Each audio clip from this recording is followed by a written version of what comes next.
menandatangani itu luar biasa. 103 jenderal angkatan darat, mulai dari brigjen sampai jenderal, kemudian 73 laksamana, 65 marsekal, dan kemudian 91 setingkat kolonel. Yang tanda tangan tidak tanggung-tanggung, 5 bintang 4, yaitu Fahrul Razi, kemudian ada Jenderal Tias Nusudarto, kemudian ada Slamet Subianto, kemudian ada Hanafi siapa itu dari Angkatan Udara, dan kemudian diketahui oleh Jenderal Trisno. Dan kita tahu Jenderal Trisno itu adalah sepanjang atau sependek pengetahuan saya adalah jenderal yang paling senior saat ini, kelahiran tahun 1935. Jadi paling senior. Kita tahu Prabowo sendiri Presiden Republik Indonesia kelahiran tahun 1951. Nah, saya menganggap ini bukan masalah main-main, pasti masalah serius yang sudah mereka pikirkan. Oke, poin ke-8, impeachment terhadap Gibran. Bahasa konstitusionalnya adalah pemberhentian presiden dan atau wakil presiden. Para jenderal menggunakan kata dicopot, tapi kita lihat substansinya saja.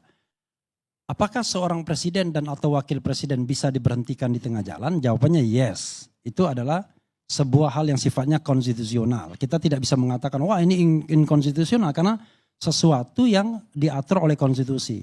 Jadi berhentinya presiden itu bisa fixed term, waktunya selesai, atau dia mengundurkan diri, atau dia diberhentikan. Nah ini maksudnya adalah dia diberhentikan. Pertanyaannya adalah, kalau dia diberhentikan alasannya apa? Maka alasannya harus alasan konstitusional.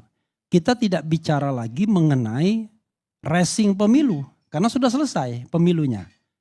Dengan pengambilan sumpah presiden dan wakil presiden. Tapi kita bicara mengenai the article of impeachment yang diatur di pasal 7A konstitusi. Yaitu 1, melakukan perbuatan yang hukumannya berat, yaitu pengkhianatan terhadap negara, suap, korupsi atau tindak pidana berat lainnya. Itu satu kategori. Kategori kedua adalah melakukan perbuatan tercela. Seperti judi, mabuk-mabukan, kemudian zina, narkoba, dan lain-lain. Karena itu hanya contoh saja di Undang-Undang 7 2017. Yang ketiga adalah tidak lagi memenuhi syarat. Syaratnya itu adalah warga negara Indonesia tidak pernah menjadi warga negara lain karena kehendaknya sendiri. Kemudian tidak pernah mengkhianati negara. Kemudian mampu secara jasmani dan rohani. Nah sekarang pertanyaannya, bagaimana kalau ini diterapkan kepada Gibran Rakabuming Raka wakil presiden? Saya bicara dua hal yang sifatnya post factum dan yang sifatnya prospektif. Kalau kita bicara post factumnya adalah, kan yang dipermasalahkan oleh para jenderal ini adalah putusan Mahkamah Konstitusi. Alasannya menurut saya memang alasan yang sudah post factum. Tidak bisa lagi dipersoalkan soal hukum acara Mahkamah Konstitusi, karena katanya melanggar hukum acara Mahkamah Konstitusi. Tetapi bukan sama sekali tidak ada celah. Kalau misalnya bisa ditemukan bukti bahwa putusan MK itu didapat secara konspiratif, melanggar hukum yang melibatkan wakil presiden, maka the trial of impeachment bisa dilakukan. Karena itu artinya dia melakukan either dia pelanggaran hukum berat atau perbuatan tercela. Karena yang namanya kong kali kong, konspirasi dan lain sebagainya tentu bisa pidana berat, bisa perbuatan tercela. Kalau bisa dibuktikan, ya kan? Jadi kenapa kemudian indikatornya kok kalau bisa dibuktikan? Karena ada putusan mengenai etik yang mengatakan bahwa Ketua Mahkamah Konstitusi Anwar Usman itu diintervensi, membiarkan dirinya diintervensi. Jadi dalam hal ini, kalau seandainya kita misalnya suatu saat ingin mengadakan investigasi yang sifatnya independen, misalnya hak angket DPR misalnya ingin melakukan investigasi, bisa jadi peristiwa itu dibuka kembali dan kemudian ditemukan bukti bahwa terjadi perbuatan-perbuatan ilegal, inkonstitusional, yang manfaatnya kemudian diambil oleh wakil presiden sekarang. Maka kemudian proses politiknya berjalan. Jadi Bang Karni, kalau kita bicara impeachment ini Ada dua hal, substansi dan prosedur. Substansinya harus terpenuhi di pasal 7A, kemudian prosedurnya harus terpenuhi juga di pasal 7B Undang-Undang Dasar 1945. Nah itu yang sifatnya post factum, sesuatu yang sudah lewat. Tapi yang prospektif ke depan bukan tidak ada, potensinya ada. Ya, pertama, saya menengarai 3 hal yang bisa menjadi potensi. 1, soal yang terkait dengan fufu-fafa. Oh ya, bukannya itu sudah 5-10 tahun yang lalu? Iya, tetapi hingga hari ini Wakil Presiden tidak mengakui bahwa itu adalah akun dia. Lagi-lagi Roy Suryo mengatakan 99,9% itu adalah akun Gibran Rakabuming Raka. Maka Gibran bisa dikategorikan melakukan kebohongan publik. Tidak perlu dipidanakan, cukup di-impeach karena melakukan perbuatan tercela karena dia melakukan kebohongan publik. Itu satu kategori. Yang lain lagi misalnya, orang mulai meributkan mengenai ijazahnya lagi. Jadi kita misalnya berdiskusi mengenai apakah Gibran ini pernah punya ijazah SMA atau tidak. Karena faktanya dia tidak pernah tamat SMA di Indonesia. Lalu pergi ke Singapura, pergi juga ke Australia. Maka bisa dilihat tuh dokumen yang dia serahkan itu apa. Awalnya kan kita percaya bahwa dia adalah S2 dari Sydney University. Tapi ternyata itu cuma setingkat SMK saja. Persiapan dan itu pun konon tidak selesai juga. Nah, kalau memang sinyalemen ini benar, kan saya bilang kalau if ya, maka itu masuk juga the trial of impeachment, yaitu tidak lagi memenuhi syarat karena syarat menjadi presiden minimal SMA. Nah, yang ketiga yang bisa juga membuat ini dipersoalkan, ini mohon maaf, ini under table pembicaraan soal drug. Ya, ini kan pembicaraan under table. Saya katakan pembicaraan under table. Jadi jangan dipercaya. Tapi kalau itu memang benar, ya nggak bisa. Itu perbuatan tercela seperti judi, mabuk-mabukan dan lain sebagainya. Nah, yang berikutnya adalah agak spekulatif saya katakan, yaitu syarat mampu secara jasmani dan rohani. Secara jasmani mungkin dia nggak ada masalah. Tapi kalau dia di bawah pengaruh yang tadi yang saya katakan, kemudian juga kemampuan realnya tidak untuk vice president, bisa jadi kemudian ada kategori secara jasmani mampu, rohani barangkali tidak mampu. Makanya jangan heran ada pengamat yang mengatakan Prabowo mulai menyingkirkan Gibran. Dan Gibran tidak banyak dilibatkan dalam pengambilan keputusan negara. Bahkan kemarin ke Vatikan, ketika pemakaman Franciscus, kan harusnya kalau seandainya seorang presiden itu tidak mampu, tidak bisa berangkat, ya vice presiden yang menggantikan. Tapi yang menggantikan ini mantan presiden. Yang ketika berangkat itu seharusnya dia menghadiri sidang gugatan perbuatan melawan hukum di Pengadilan Negeri Surakarta. Jadi hal-hal seperti ini, baik itu post factum maupun sifatnya prospektif, maka saya katakan secara substantif masih ada peluang untuk mengimpeach Gibran. Cuman masalahnya adalah apakah prosedurnya, politiknya bisa berjalan atau tidak. Kalau prosedurnya kan 2/3 dari anggota DPR yang sekurang-kurangnya 2/3 setuju. Kemudian dibawa ke Mahkamah Konstitusi 90 hari, Mahkamah Konstitusi mengatakan iya. Balik lagi ke DPR, kalau DPR-nya tidak masuk angin maka sidang MPR untuk memberhentikan. Nah, ini adalah soal prosedur di mana politik dan hukum kemudian berjalan bersamaan. Bukan bersamaan, berjalan bergantian. Politik dulu, hukum dulu, politik lagi. Kalau seandainya memang dikatakan berat, ya itu kita tergantung konstelasi politik sekarang. Tapi kalau saya menyitir Bambang Pacul misalnya, politik Indonesia kan cuma ditentukan 5 orang saja. Atau kalau mau jumlah parlemen di kita 8 partai, ya 8 saja.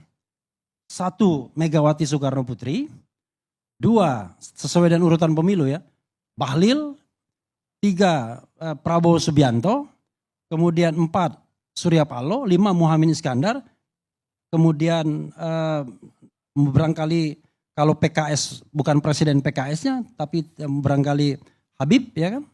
Kemudian yang ketujuh Zulkifli Hasan, kedelapan mungkin bukan AHY tapi SBY. Kan itu saja sesungguhnya. Dan peran Prabowo Subianto tidak hanya sebagai Presiden Republik Indonesia, tetapi salah satu partai di parlemen, bahkan bisa dibilang pemimpin koalisi, juga sangat signifikan. Masalahnya adalah apakah ada keinginan Prabowo untuk menggantikan Gibran, karena ibarat... Halo teman-teman, kembali lagi dengan saya di channel ini. Salam inspirasi, salam NKRI harga mati. Ya, perkara atau bukan perkara sih sebetulnya, soal petisi ya Purnawirawan TNI yang menuntut wakil presiden itu diganti yang semakin melebar luas, semakin besar, dan ini bisa saja terjadi seperti apa yang disampaikan oleh Bung Refli Harun, ya pakar hukum tata negara kita. Tentu beliau tahu dasar-dasar hukum, ya tentu beliau tahu konstitusional, ya dan yang lainnya, dan saya yakin teman-teman juga sudah mendengarkan dan bahkan memahaminya. Dan saya tidak akan terlalu jauh untuk panjang lebar ke sana membahas karena sudah banyak sekali video-video yang saya upload di channel ini yang membahas seputar bagaimana tuntutan itu disampaikan dan apakah nanti bisa terlaksana ataupun bisa terwujud sebagaimana tuntutan itu yang mengatakan bahwa Wakil Presiden Gibran Raka Buming Raka digantikan melalui MPR. Nah, di sini kalau kita melihat ya, mantan Presiden ke-7 Konoha, ya ini Konoha juga nih ya, dan keluarganya semua pembohong. Soal apapun itu, mereka akan selalu jadi pembohong dan tak akan berubah. Anaknya pun dibilang lulusan luar negeri.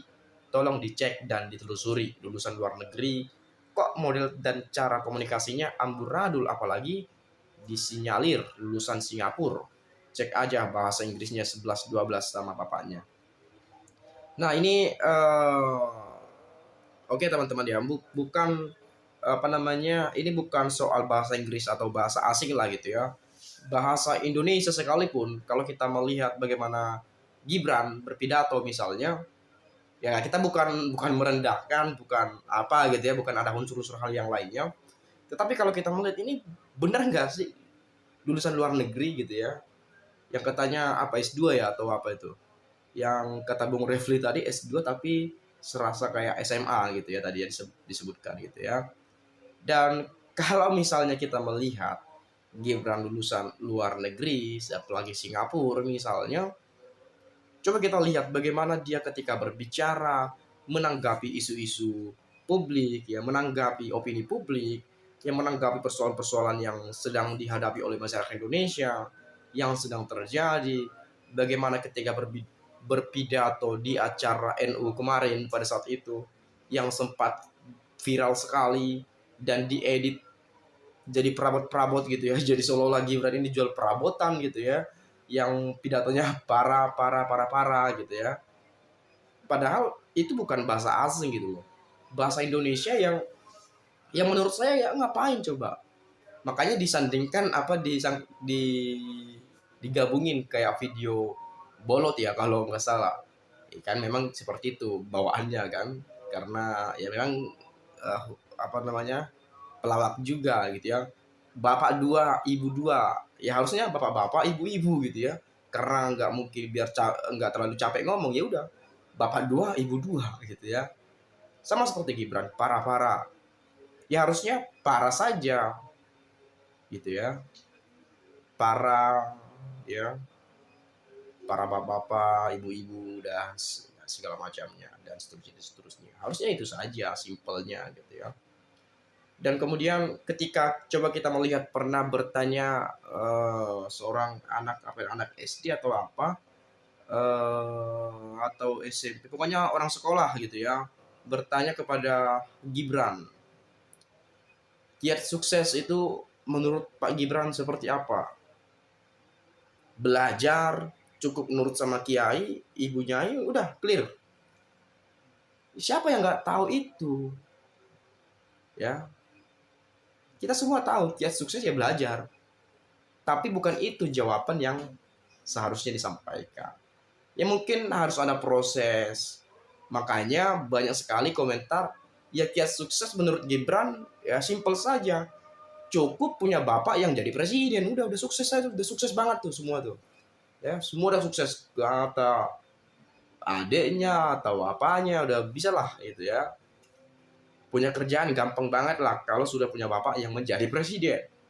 Kan makanya banyak cibiran-cibiran seperti itu. Ya, saya jadi teringat pada saat Ganjar Pranowo ya, pada saat mendatangi kampus mana tuh yang ke pertanyaan Bung Rocky, apakah Pulau Sulawesi termaksud bagian daripada Indonesia atau NKRI? Termaksud loh katanya gitu. Padahal bukan itu yang harus dijawab. Belum lagi apa namanya masalah katulistiwa, jalur-jalurnya dan lain sebagainya. Kan itu yang harusnya. Kalau mungkin teman-teman pernah mendengarkan pertanyaan itu ya pada saat 2000 berapa itu 2024 atau 2023 kalau nggak salah ya. Udah lama banget lah ya. Saya juga udah lupa jawabannya apa kemarin tuh. Nah, kemudian ngetes Gibran benar atau tidaknya benar lulus sekolah di luar negeri itu gampang. Ajak ngobrol pakai bahasa Inggris aja. Di Gibran sebaiknya mundur aja lah. Uang tidak cakap sebagai wapres. Jujur saja, demi NKRI, hidup sebagai warga biasa, jujur lebih baik dunia akhirat. Nah, kemudian di sini yang menjadi pro dan kontranya adalah benarkah Gibran ini lulusan ini dan lain-lain. Karena ya kita melihat saja lah ya. Oke lah, bayangin saja wakil presiden itu dibully gitu loh. Kayaknya tidak kayak nggak punya wibawa saja. Jadi daripada dimakjulkan, daripada digantikan paksa, mundur lebih baik dan lebih terhormat menurut saya ya. Ya mungkin melihat bagaimana kapasitas Gibran dan juga mungkin mengingat bagaimana proses prosedur ya perubahan atau putusan MK 90 tahun 2023 kemarin ya pada saat pencalonan gitu ya. Jadi macam-macam. Dan mungkin ini menjadi bentuk dari kekhawatiran ketika misalnya seandainya tapi jauh-jauh lah ya. Jauh-jauh saja. Seandainya misalnya Presiden Prabowo berhalangan tetap. Secara prosedural yang menggantikan adalah Gibran. Lah Gibran ini pengalamannya apa? Padahal secara global kalau kita melihat mungkin perang dagang dan semacamnya, Indonesia bisa chaos juga gitu ya. Bisa ambruk teman-teman, bisa kacau gitu ya. Kalau kita melihat bagaimana Gibran. Oke lah mungkin kita coba lihat ya. Selama hampir 8 bulan ya kurang lebihnya, apa saja yang sudah dilakukan oleh Gibran? Nah teman-teman boleh nanti jawab ya. Kita bukan sepele ya, bukan atau apa lah atau hal-hal yang lainnya lah gitu ya. Saya juga kadang-kadang bingung juga menyebutkannya. Karena nggak ada sesuatu hal yang saya lihat dari seorang Gibran gitu ya. Terlepas saya sering melihat ya berfoto dengan ibu-ibu, pergi ke sekolah untuk memastikan program makan bergizi gratis itu berjalan. Padahal RT-nya saja pun bisa sebetulnya ke sana. Via online juga sebetulnya bisa. Menteri sosialnya sebetulnya bisa. Jadi macam-macam bisa semuanya. Tak perlu harus wapresnya yang ke sana. Jadi makanya tidak heran banyak mengatakan itu bentuk daripada untuk pencitraan. Mungkin saja untuk modal menuju Pilpres 2029. Ya namanya juga politik teman-teman. Siapa yang tahu? Dan itu asumsi yang banyak sekali saya lihat. Ya, jadi apapun yang terjadi ke depan ya semoga ini menjadi hal yang baik-baik saja ya.